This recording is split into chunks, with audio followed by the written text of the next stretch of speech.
Hi folks, it's Mayor Victoria Gearity coming to you live at 11 o'clock on a Thursday, which is a little bit of a different approach for me. For months during the height of the constantly evolving information about COVID-19, I was coming to you live every day, and then I cut that back as things started to somewhat level out. But I also am missing the other thing that I did every week, which was since I began as mayor, I hosted on almost every Tuesday office hours at Village Hall. And there is good news. Village Hall is now reopening to the public. When you arrive in the building, you will have your temperature taken and be asked a few questions. And then all activities are pretty much going to be held on the first floor. It's possible there might be some meetings that go upstairs that might be pre-scheduled, but for the most part, we're trying to move everything down to the first floor to just sort of limit the number of people that are walking through the building while we're generally trying to do everything we can to keep this virus contained. But I am going to have to figure out how to restart the open office hours. I really enjoyed the opportunity for you to be able to come and speak with me one-on-one, off camera, about whatever your concerns were or ideas were. And I got to meet so many wonderful people over the first 5.5 years of my tenure as mayor. And now we've been quarantined for the last few months, so we'll get back to it. Meanwhile, I've decided that Thursday mornings is a good time where I can give you a recap and highlights from the meeting the night before, and I'll also give you some insights and information that I'm hearing from the public. People email me and the trustees and reach out to me by Facebook Messenger and call my personal cell phone, because I put that, that has to be out in the world for for political stuff. I can't use my work phone, but so I get a lot of phone calls where people, they just say, "Oh, I'll ask the mayor," and they do a search, and it comes up with my personal cell phone. Yesterday, somebody said, "Is this Village of Ossining?" And I said, "Sort of." So I'll try and disseminate some information here for you based on what I'm hearing are the concerns for folks.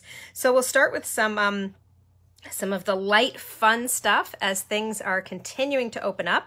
That is definitely true for Parks and Recreation, and those rules are constantly evolving, and they're very specific in some instances to what sports and what activities. But the pool, we have an indoor pool, which is a little bit of an even higher bar to be able to open than some outdoor pools. And I'm aware that some of the outdoor pools in our region are not opening at all this season. We are anticipating that our indoor pool is going to be opening up in the coming weeks. It will only be open for lap swimming and for family swim time by appointment, and then there will be a lot of rules that go along with that. But for those of us in our community, we've already seen some very hot summer weather, so it's nice for folks to be able to escape and take a nice dip in the pool if at all possible. So more information on that will be coming. We do anticipate that we will be able to open the pool at some point this season, which is good news. Sticking with the recreation and parks, fields. Ball fields. Last week, the governor said the ball fields can open by July 6th. So here we go. That is coming up. That is Monday. Right? It's Monday. Yes, Monday, July 6th. And we're also including the skate park. One of the questions I got on Facebook, and I'll reach back out to that person individually, but was what's going on with the skate park at Snowden. Is that's not open, and it is not open yet, but it will be on Monday. There was no specific guidelines on skate parks, so we are just putting that in the general category of youth sports outdoor facilities. And so that will be open on July 6th as well. Another really fun thing that we are crossing our fingers will be open for July 4th is ice cream at the waterfront, Bigfoot Creamery. It has been going through the process. Thank you very much to everyone in village government who has done all that you can to get Bigfoot Creamery to be able to open. And if you don't know where they're going to be, if you're not on social media, or at least haven't seen the pictures on social media, there's a kiosk that was built at the same time that Henry Gordon Park was constructed, along with 3 Westerly and Harbor Square. And it's a little green building, and it has a bathroom in it, and it has some really fascinating panels on the side of it that talk about the history of the Hudson River in Ossining. And inside, there is space for a tiny business. And it works perfectly for an ice cream business, because there's not much you can do. You can't do a lot of food preparation in there, but you can have some freezers and scoop some delicious ice cream. And Bigfoot Creamery, if you don't know who they are, They are local. It's a local family. They use local ingredients, and they produce it, as far as I know. I think it's still up at Bethany Arts Community. So in their commercial kitchen there. So it's a really local, delicious, wonderful business that we are crossing our fingers that they're able to get their final approvals, I believe, from the county Department of Health. That's the agency that has a lot of oversight when it comes to food service, as is appropriate. But it's been taking a little extra long because everything right now takes a little bit of an extra long time. So crossing our fingers that we will be down at the waterfront this weekend enjoying some delicious ice cream. Also, kind of a fun thing is, we've been talking about how to be more sustainable as a community. What are all of the things that we can do to be more sustainable? We've done some big projects that have had a big impact on our bottom line and reducing our carbon footprint, things like the LED streetlights. And then sometimes it's just having a different mindset. So as we buy more vehicles, we're looking at how can we have more fuel efficient vehicles? How can we have more hybrids? And how can we have electric vehicles? And we are just now getting on the electric vehicle bandwagon. We had our first delivery a few weeks back, and our next delivery is on its way up from, I think, Tennessee. I could be wrong on that. And so if you see a couple of electric cars with the village seal scooting around, that is from our building department, which makes a lot of sense. They do a lot of driving locally, and they can then go ahead and charge overnight at the operations center. So glad to see that happening. A couple of the other highlights from last night, things to be aware of. Dewar Circle, which is the name of the intersection right near the Double Arch Bridge, where we have a really confused... Circle is definitely a misnomer. I don't know. It's a trapezoid with half a dozen legs coming off of it. But it is named for Reverend Dewars, who is one of the founding fathers of Ossining. He was the founder of Star Bethlehem Church. He is African-American. He is a Civil War veteran. He has a fascinating life story. And now the intersection that is named in his honor is much safer. There's been upgrades with ADA ramps. The intersection has been reviewed by our engineer, by our planning, by our director of planning, by obviously our law enforcement, and the village management office. The village manager has officially declared new signage. So there will be an unveiling of stop signs later this month. But because it's at that very, that intersection that's named for someone who's such an important person in the history of Ossining, it's going to be more than just an unveiling of traffic signage. We're gonna make it something special. So keep your ears open for some information later this month about Dewar Circle, the upgrades that make it safer, and the history behind the person that it is named for. Also, we have been moving forward with a lot of things that are going to require public hearings, not least of which is proposed wetlands legislation. And we discussed it last night. And last night we passed a resolution which takes us to a new level of scrutiny for environmental review.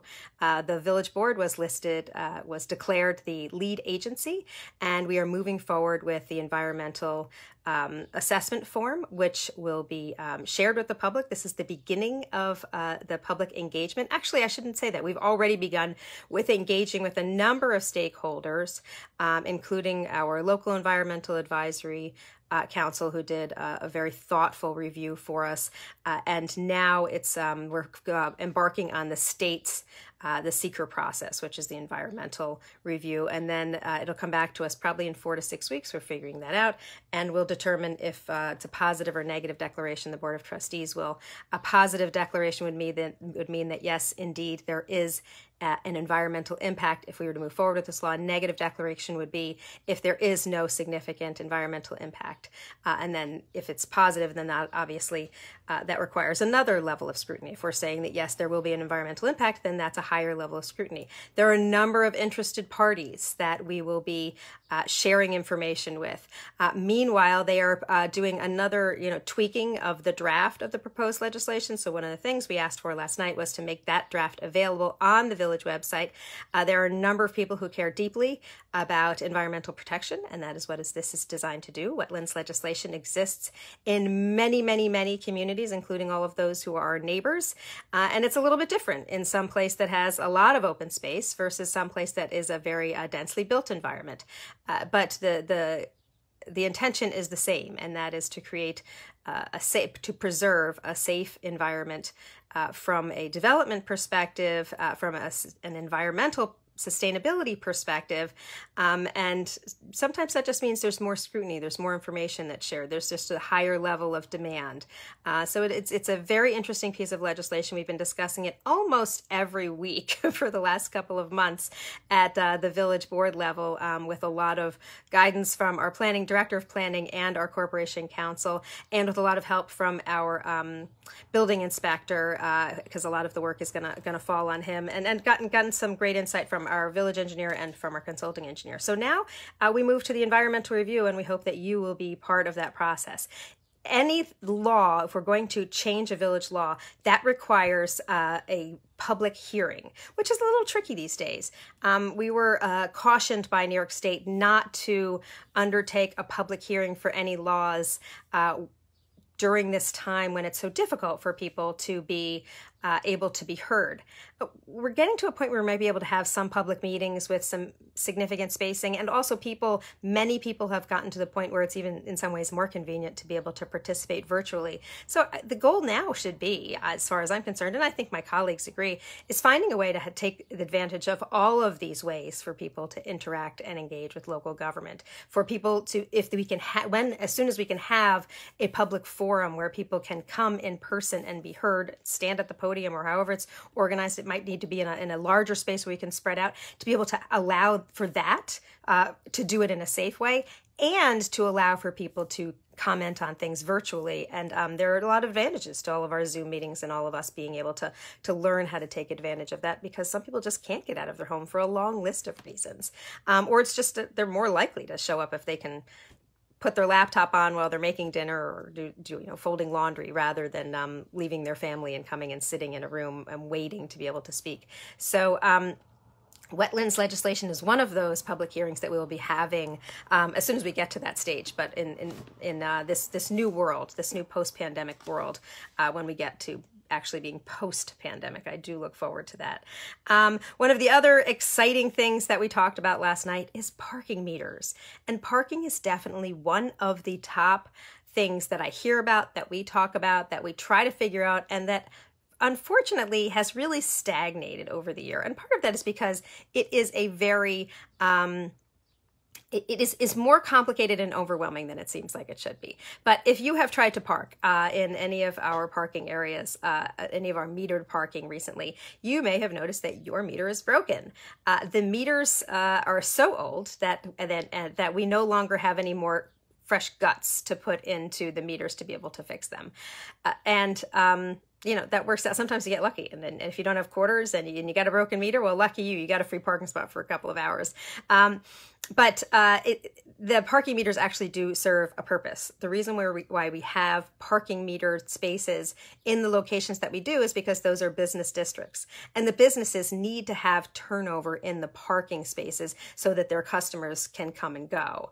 And that's why it's usually 2 hours. But, sometimes if you're getting your hair cut and colored, you want 3 hours. So there's a lot of conversations to be had on that. And so what we are looking to do is to have a parking meter system that has a lot of flexibility.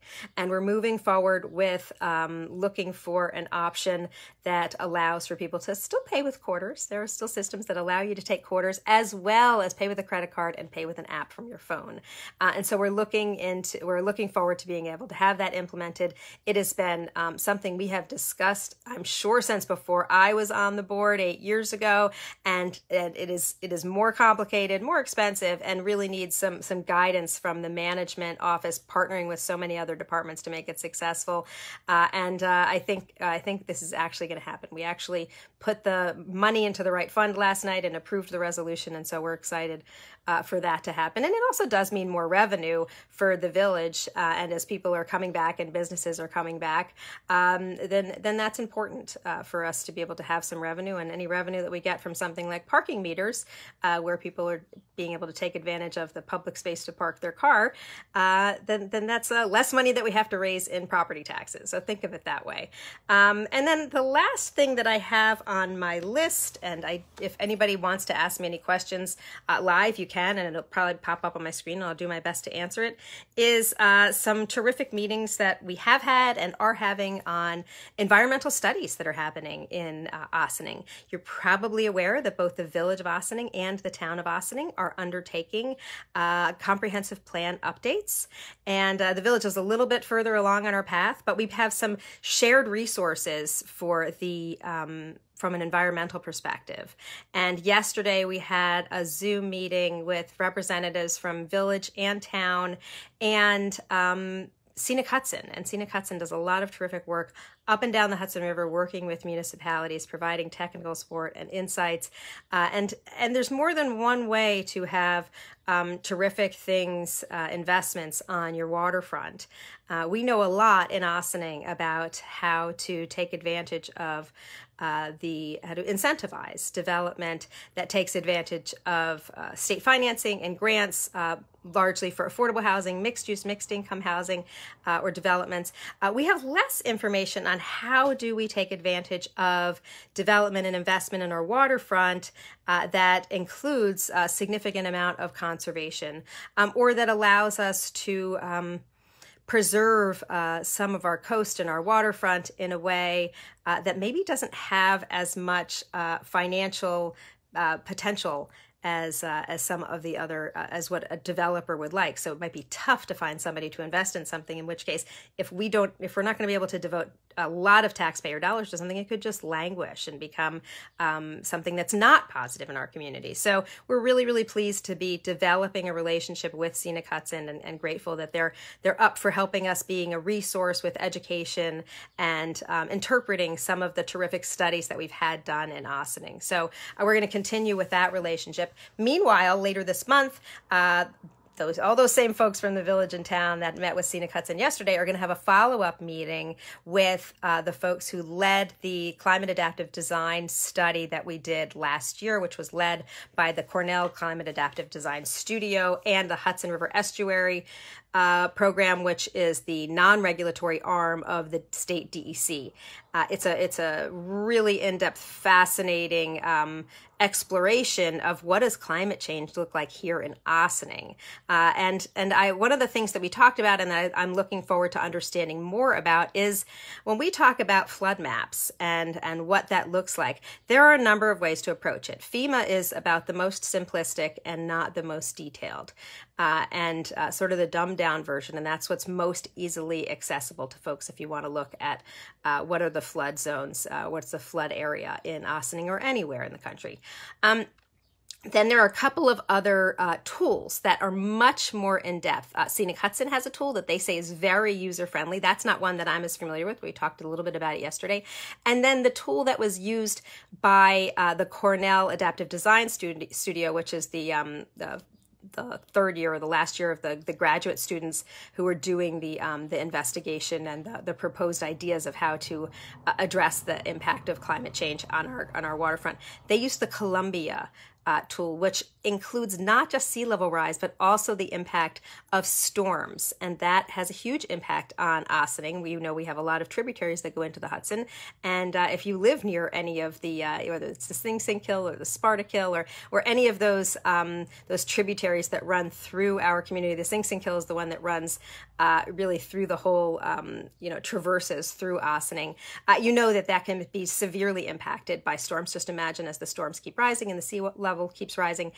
So there's some much more in-depth study and information that is available to us that we need to learn to better understand. So I'm very excited to be reconnecting with them to get more information interpreted so that it can be more easily accessible for all of you and for everyone in village government. Most of us I was able to participate in almost all of the meetings with, as that study was unfolding, but my colleagues on the board were not, and most of the staff was not, and very few people in the community were. And it was a fascinating, eye-opening, alarming scary study that looked at the impacts of where we would be in 2050, where we would be in 2080 with the sea level rise and the impact of the storms level, the rising of the waters in all ways in Ossining, and what does our coastline look like. It looks very different. And so right now we need to understand that, and we need to put zoning regulations in place that make sense. And we need to be mindful that we don't want to put things, we don't want to build things now if we have this information. Anything that we build now, we want to be built in a way that is going to take into account all of this information. And that could just be where you site a building, or how you site a building, or how a building is developed.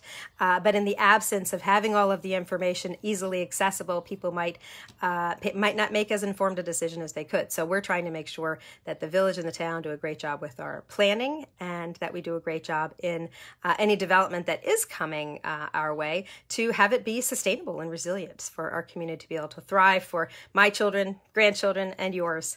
And that's really our job. We're supposed to look long term, and though we only get elected to 2-year terms, we do have to think about the decisions we make today and the impact that they have for generations to come. And I'm just going to close with a final reminder to folks that we do need to be incredibly vigilant. What we saw a week and a half ago happened with the Horace Greeley graduation, and then they had a field night after that, and the number of cases that have come because there was, I guess, somebody from Florida. And I guess there's a couple of big parties that took place in Rockland County that we're now hearing about, and the people are refusing to comply with the contact tracing, and we do not want to be in that situation. This week we were down to single-digit active cases in the village of Ossining, and we were hit hard, and we knew it because we had a lot of testing, and we've done such a great job. Please, please wear your mask, wash your hands, keep your distance, and don't go to the hot spots. Don't travel to the hot spots where you're more likely to come in contact with people who have the virus. Because the best way to not get the virus, to not spread the virus, is really to just not be around anybody who has it. So we want to limit that exposure. And please, our local businesses are, for the most part, really doing their best to try and be in compliance. And I will tell you, the rules are not easy to sometimes understand, although we are getting a better understanding of them. But it comes down to you, the patron, the community member. If you are if you are going to a local restaurant, whether you're eating indoors or outdoors, and we've had so much beautiful weather, it's been a lot of opportunities to eat outdoors, please, that's wonderful. Absolutely, please support our local businesses. If you're not comfortable sitting down and eating, then you can take takeout for something to eat. Or a lot of our retail businesses are now open in to one degree or another. That's wonderful. But please, when you arrive, make sure your hands are clean and you're wearing a mask. And the only time you can take your mask off is when you're actually seated at your table. And if you are finding that there are businesses who are not complying, I don't need to tell you this because people do it all the time. You can reach out, you can report it to me, and then I just pass it along. These are actually have to be enforced at the local level. So our building inspector, our police department, we hear reports that people send to the state and to the county, and they come back to us. It all gets enforced by the local government. So it's not tattletaling. It's looking out for the safety of your community. So please do your part. Do your part to help us keep moving in a good direction. And meanwhile, on Monday, hopefully we're still going to be able to see some ball fields opening and skate parks opening, and soon after that we'll get to see the pool opening. And I know the spray park is gearing up as well. So there will be some fun things to do. It's just everything has to be done a little bit differently with a little more space and masks and all those kind of things. So be well, folks. We'll see how this goes. If you have any questions you want me to address in next week's update, please go ahead and email me. It is best to email me rather than Facebook message. I check my email every day, Gearity@villageofossining.org. If you Facebook message me, I just may not respond right away because I don't always see it right away. And I like the email because it's also easier for me to then forward your questions and comments to staff members who are really the ones who are likely to be able to have the detailed information to respond. And it's also easier to foil. Anything that is in my village email is subject to foil. And so for all those reasons, if you can email me at Gearity@villageofossining.org or the whole village board at BOT@villageofossining.org. All right. Thanks so much, folks. Oh, you know what? I just realized it's on my list here and I skipped past it. Something very important that we're going to be discussing next week. And one of the big topics that we get by email is what's going on with the review of police policy and a plan going forward. You may be aware that Governor Cuomo issued a couple of weeks ago Executive Order 203. And that begins and ends with public engagement. And we're going to discuss that plan at the July 8th Village Board work session. In anticipation of that, I'll be following back up with the chief as well as with the Board of Trustees. And soon after that, the Civilian Police Complaint Review Board will be having its next meeting, and they'll talk about it a little bit as well. And we're going to be reaching out to stakeholders in the community. And some stakeholders have already raised their hand and said, we want to be part of these conversations. So figuring out where we go from here is what the stage that we're at. We're figuring it out. And by next April 1st, the village board will be ratifying a plan. So we've got a lot of work to do between now and then, and it all begins and ends with public engagement. So we'll be having meetings with stakeholders to develop the plan, updating our policies. As you know, we have policies that are consistent with the enforcement recommendations from the 8 Can't Wait, the Campaign Zero recommendations. But more than that, how can we make things more accessible for folks? What policies and practices can we change so that our police department can do an even better job serving our community? And what is the community looking to see? And what are best practices that are happening elsewhere that maybe we can adopt here? All of that is on the table, and we will be discussing the process for that next July 8th. And I hope that you will be engaged with that process, giving us your ideas, your input, and that will be essential before the village board is able to ratify anything next spring. So we're hoping by the end of the year, we'll have a pretty good working draft so that it can be reviewed by you in January and then updated in February and March, and then ultimately ratified by the village board. So that is going to be a very big process, and it's going to require all of us to participate. And so thank you very much to everyone who has reached out and asked about that. You're already helping us figure out who the stakeholders will be, and already getting yourselves engaged in the conversation, which is there's much, much more to come on that. Be well, folks. Enjoy this beautiful holiday weekend. If you have not already registered, if you're somebody who likes to decorate your home and you've not already registered to be part of the house decorating contest for July 4th weekend, that information is it's on our social media. I'll post it again. The village and the town are inviting anybody who has a house decorated for the holiday weekend to go ahead and register your house. We'll come take some pictures. It's a contest. We'll share your pictures. We'll share some of your patriotic fun with your fellow community members. I'll post that again so that folks can easily find it. And if you're somebody who likes to put out the flag, do whatever you like to do, just please don't set off any fireworks. We're hearing that way too much and keeping the police department way too busy. But it is we're very sorry not to have our big fireworks display this year, but we'll have a little bit of fun in the meantime. Be well, folks.